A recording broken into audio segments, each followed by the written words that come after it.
Харасментті стереотиптен ауған үшін жаза деуге де болады.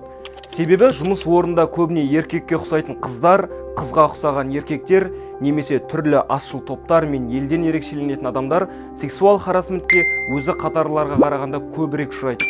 Неге мұндай құбылыс болатынын, жалпы харасментке ғылыми көзқарасты біле жүргеніңіз абзал.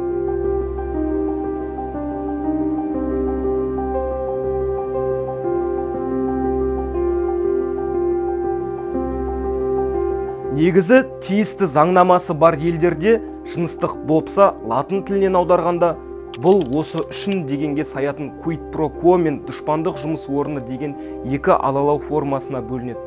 Біріншісінің мақсаты зардап шегушіні жұмысқа алу мансабының өсуі, оқуға мүмкіндік болу үшін жыныстық қатынасқа түсу туралы шарт болса, екіншісі алалаудың түрлі типін жұмыста дұшпандық орта құруды қамтиды. Сала төңірегіндегі психологтар сексуал харасменттің 3 категориясын ұсынады. Бірінші, жыныстық қатынасқа мәжбүрлеу, жыныстық ойнауға келеді және жұмыспен оқу үшін секс талабын қояды. Екінші, ұнамсыз жыныстық көңіл бөлу.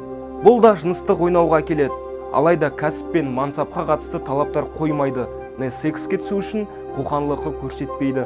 Бұл категорияда қажетсіз, жауапсыз, ұнамсыз, романтикалық ұсыныстар болады және агрессор қой деген доқпайды.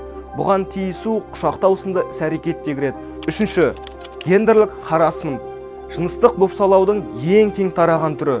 Оның аясында сексуалды әріптестік ұсыныстар вербал, бейвербал қарым-қатынас формасымен қатар жүретін белгілі бір жыныстық кемсіту, қорлау кіреді.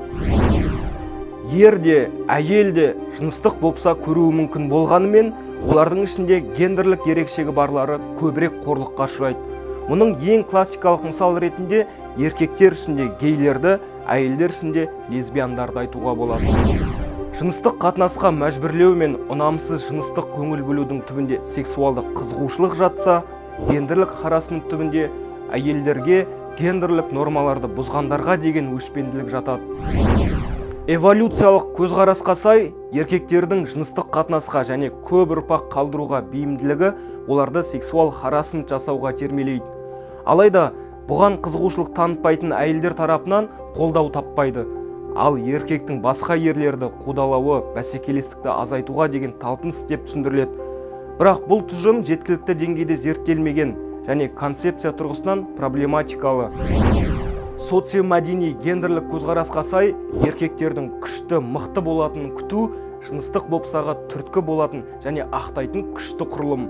Әйелге үстемдік, гомосексуалға өшпенділік, доминанттық сияқты маскулиндіктің гегемондық нормалары еркектерге жыныстық бопса жасауға мүмкіндік береді. Және сол арқылы еркектігін дәлелдеу амалы болады. Бұдан бөлек, осал жәбірленуші гипотезасы неге әйелдер мен түрлі ашшылық көбірек жыныстық бопса көретін күшпен қорқыту моделі. Гетеросексуал еркек үстемдігін сақтағысы келетін үшін әйелдер мен ашшылықты қорқытатынын түсіндіреді. Ал әлеуметтік билік неліктен мигрант әйелдер, қызмет көрсетуші персонал мен даяшы және тағы басқалары көбірек зардап шеккенін айқындайды. Кез келген адам өзінің харасыр екенін білмеуі, білсе де жеткілікті деңгейде мән бермеуі ықтимал. Алайда бұл жәбірленушіге көп психологиялық травма мен әлеуметтік, экономикалық залалын тигізуі мүмкін. Сондықтан қарым-қатынаста харасырге айналмау, абай болу маңызды. Харасмент туралы біздің сайттан оқи аласыз, ал әлеуметтік желі мен парақшаларымызда көбірек ақпарат алсаңыз да болады.